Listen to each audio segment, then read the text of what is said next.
faut que je vous parle d'un sujet important parce que j'ai beaucoup d'exemples qui me reviennent en tête de conflits entre des êtres humains dans la sphère personnelle ou professionnelle parce qu'ils interprètent de travers les choix des gens qui les entourent, de notamment les ignorer ou les écarter d'une équation ou d'un moment de vie. Vous le savez, sur cette chaîne, je vous parle de mécanique de réflexion objective. On essaie d'inclure des notions de nuance, de proportion, de prorata, de contexte également, et comprendre que rien n'est vrai universellement, mais que tout est contextuel, et qu'on doit respecter la singularité de chacun, sans pour autant éluder le fait qu'il y a des tendances et des archétypes. Et c'est vrai que j'ai deux exemples qui me viennent en tête. Un qui est familial, avec des personnes dans mon entourage qui ont du mal à s'adapter aux autres, ou qui se vexent quand certains font des choses, et un dans la sphère professionnelle, et je vais du coup digresser sur les deux. Écoutez attentivement ce que je vais dire, cette phrase est importante et je pense qu'elle résume tout. D'ailleurs, je pourrais la prononcer et arrêter la vidéo là tant elle me paraît édifiante. La plupart des gens sur cette terre ne font pas des choses quand ils avancent dans la vie contre vous, ils les font pour eux. Je vais le répéter, la plupart des êtres humains sur cette planète font des actions en leur faveur, pas en votre défaveur. Ils font des choses parce que ça leur apporte du bien, parce que ça leur fait plaisir, parce que ça les aide à avancer, mais ils ne se lèvent pas de facto a priori le matin en se disant je vais le faire pour lui, faire du mal ou pour la vexer. Est-ce que ça existe? Oui, ça s'appelle peut-être le 1 à 3% d'occurrences ou d'anomalies qui sont en effet des abrutis finis ou des gens malveillants, voire même malades mentalement, et c'est pour ça qu'il y a des prisons d'ailleurs. Oui, ça existe, mais une très large majorité, d'ailleurs même l'archétype humain, donc une large majorité, plutôt dans 75-80%, un archétype, on est plutôt dans 90-95. 95% des gens, peut-être même 99, ne se lèvent pas le matin en se disant « tiens, je vais faire ça contre lui ». Non, c'est peut-être un effet ricochet de mes interprétations, et vous faites une erreur, c'est de supposer. C'est-à-dire que lorsque vous êtes écarté d'une équation de vie, quand un ami fait quelque chose sans vous, va à un concert avec un autre ami, mais qu'il ne vous invite pas, quand vous êtes au travail et que quelqu'un ne vous explique pas qu'il est en train de faire une tâche, alors que c'était peut-être votre responsabilité, vous vous vexez. Vous préjugez et vous supposez en amont que cette personne-là a eu une mauvaise intention. Ah, c'est pour m'écarter. Oh, je suis sûr qu'il y a un problème. Elle m'en veut. Et ça, c'est une maladresse qui vous coûte beaucoup. Et je sais qu'il y a, il y a énormément d'individus qui m'écoutent qui en ce moment même sont en train de se dire c'est vrai que j'ai vécu des cas comme ça et c'est pas très agréable. L'exemple du concert est édifiant. Tu as un ami qui part à un concert avec un autre ami. Et c'est vrai que vous êtes un groupe de 3, 4, 5, souvent ensemble. Et puis voilà, tu es disponible à ce moment-là. T'aimes bien cet artiste, tu y serais allé volontiers et ils ne t'ont pas convié. Là, tu as deux manières de le prendre, contre toi ou en leur faveur. Le prendre contre toi est une bêtise très souvent. Parce que je répète, peut-être que ces personnes-là, et on va y venir, n'avaient aucunement l'intention de te blesser. Mais, et de toute façon, ils sont en train de vivre un moment à deux. Si tu as un minimum de compersion, donc l'antonyme de la jalousie, et d'amour pour les gens qui t'entourent, je pense que c'est une pente naturelle que l'on n'a pas, mais que l'on devrait travailler. Du coup, elle n'est pas forcément naturelle, mais si elle est travaillée intelligemment, ça vous amènera vers un peu plus de sagesse et ce que j'appelle de la noblesse d'âme. Essayez d'être heureux pour les gens que vous aimez, ils passent un bon moment, je suis content, et pas de vous dire c'est un plaisir pour eux, c'est privatif pour moi. Ça, c'est très égoïste de faire un truc pareil, très égocentrique, et d'ailleurs, au passage, c'est un manque d'humilité que de croire qu'on est fondamental dans toutes les équations. Ces gens ont peut-être simplement, et on va le décortiquer ensemble, voilà comment moi je le fais quand il se passe une situation comme celle-ci, peut-être qu'ils ont eu l'occasion d'en parler à deux, et que ils ont simplement pas pensé à vous. Alors ça peut être un peu vexant, mais ils ont pensé à eux et sur le moment ils étaient contents de se voir à deux. Peut-être justement qu'ils apprécient aussi la relation qu'ils ont à deux et qu'ils n'avaient pas envie d'être trois, parce que ça existe dans des groupes d'amis d'avoir des relations différentes avec les uns et avec les autres. Et ça leur permettait peut-être d'avoir une conversation sur la route en voiture, sur une thématique intime, personnelle, qui est agréable à avoir à deux, mais qu'il n'avait peut-être pas envie d'avoir à trois. Peut-être en effet parce que vous êtes insupportable et dès qu'on vous parle de quelque chose, vous voulez rajouter la vôtre et appliquer vos putains de filtres à la vie des autres, par exemple. C'est possible que vous ayez une responsabilité là-dedans, mais ce n'est pas essentiel et fondamental que vous ne soyez pas là parce que vous êtes une mauvaise personne ou qu'ils veulent vous faire du mal ou vous évincer simplement parce qu'ils sont méchants. Peut-être qu'ils ont juste envie de vivre ce moment à deux. Et donc il faut avoir un petit peu de hauteur d'esprit et de recul pour se dire qu'il y a tout un tas de raisons et de facteurs qui vous conduisent à ne pas être là et qui ne sont pas forcément directement liés à une haine ou à une volonté de vous nuire. Ils sont en train de le faire en leur faveur, pas contre vous.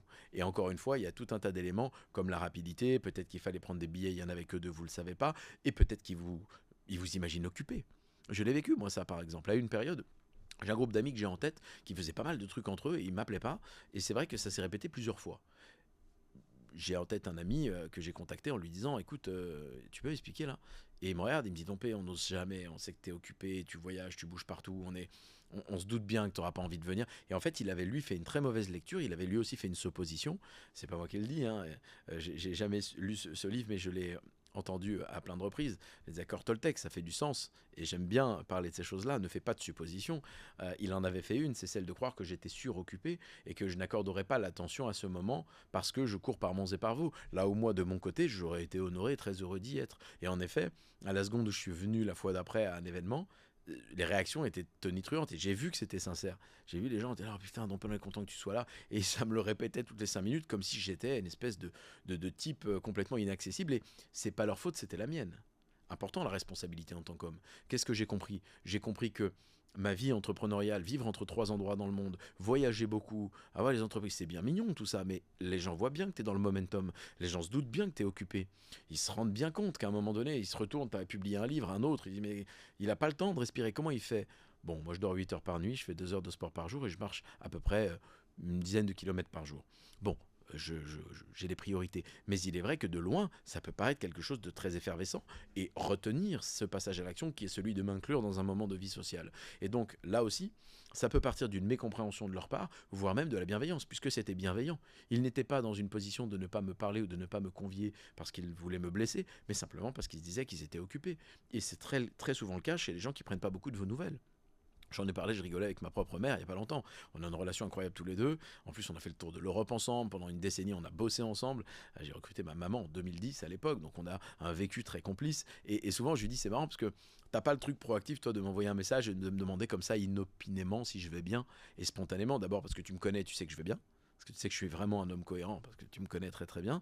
Et donc tu sais que tant que je suis cohérent, même les 2 pieds dans la bouche, je vais vivre une vie très heureuse et qu'il n'y a pas de problème avec ça. Et que je fais de chaque fatalité une force et que c'est tellement devenu un réflexe que les notions même de dépression, de trucs, je ne les conceptualise pas. Donc chez moi, ça ne rentre pas. Donc elle sait tout ça. Et donc premier élément, elle présuppose que ça va, pas la peine de lui demander toutes les 4 minutes. La deuxième raison, c'est qu'elle ne veut pas me déranger.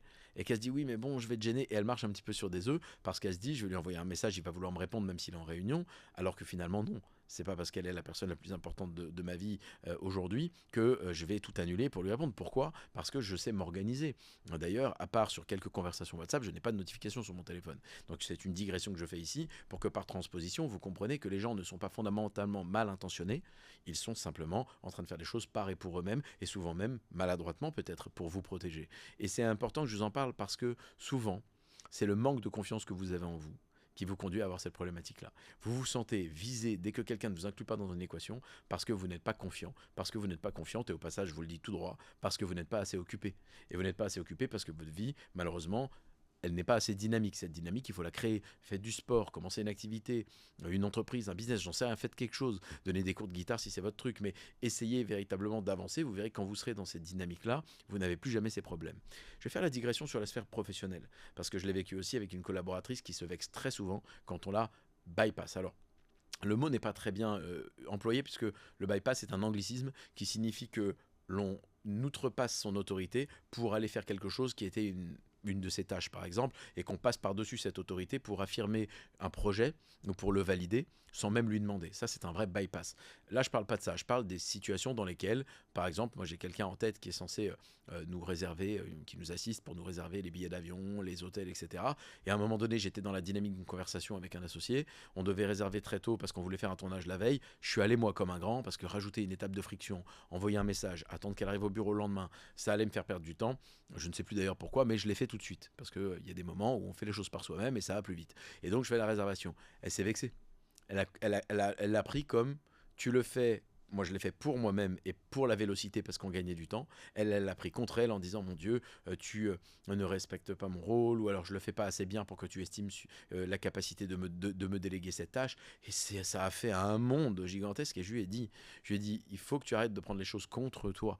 Quand les gens exercent une action, elle est dans 95% des cas en leur faveur et pas contre toi. Donc c'est très important cette phrase de répéter et d'entendre que les gens ne font pas fondamentalement les choses contre vous, ils les font en leur faveur. Et donc si vous avez un minimum d'amour pour eux, vous êtes content pour ce qu'ils sont en train de vivre. Si de temps en temps des réglages sont nécessaires, et je vous en ai cité 2 au titre personnel, et amical et familial, et également en troisième au titre professionnel, vous faites un arrêt au stand et vous discutez pour remettre les bases et être sûr qu'on se comprend bien dans ce qu'on se dit. Mais c'est très important ce que je suis en train d'articuler là, parce que ça va vous causer beaucoup de problèmes que je trouve très dommage et inutile, tout comme finalement pour moi pourrait l'être cette vidéo, mais non, il y a des gens qui ont besoin d'entendre ça parce que vous vous vexez souvent par manque de confiance en vous et parce que vous êtes toujours en train d'avoir l'impression qu'on vous regarde, que tout est au centre de l'attention. Quand des gens vous regardent de loin, vous vous dites mon Dieu, ils sont en train de parler de moi. Cette paranoïa, elle est mue par un manque de confiance en vous. Et comment vous augmentez votre confiance en vous? En augmentant la conscience que vous avez de vous-même, déjà, des autres et du monde, ce qu'on fait sur cette chaîne, en partant du fait que les bases, et je le dis souvent, sont génétiques, hormonales et